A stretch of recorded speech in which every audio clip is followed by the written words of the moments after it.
बेंगलुरु। अलीगढ़ से कुछ अहम खबरें।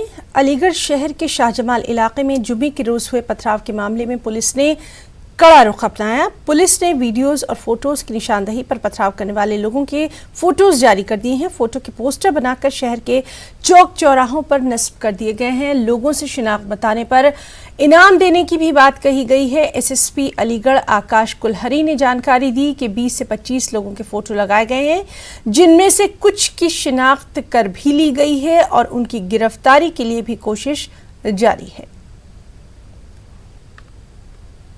जुम्मे की नमाज के बाद में जो है ईदगाह शाहजमाल के पास में जो है कुछ उपद्रवियों द्वारा पुलिस पे पथराव किया गया था। उसमें पुलिस के द्वारा 2 मुकदमे पंजीकृत कराए गए थे। उसमें तकरीबन 25 से 30 लड़के जो हैं उनकी हमारे पास में वीडियो फुटेज है एक्सटेंसिव, और फोटोज़ भी थे। उन्हीं फोटोज़ और वीडियोज़ के हमने कटआउट बना करके शहर में जगह जगह लगाए हैं कि इनको जो भी व्यक्ति पहचानेगा उसको 5000 रुपये का इनाम दिया जाएगा और उसकी सूचना पूर्णतया गोपनीयता बनी रहेगी।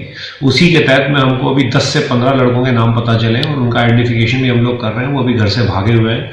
उसमें हम लोग तत्काल गिरफ्तारी सुनिश्चित करेंगे और इसमें जो है कड़ी से कड़ी कार्रवाई करेंगे। इसमें सुसंगत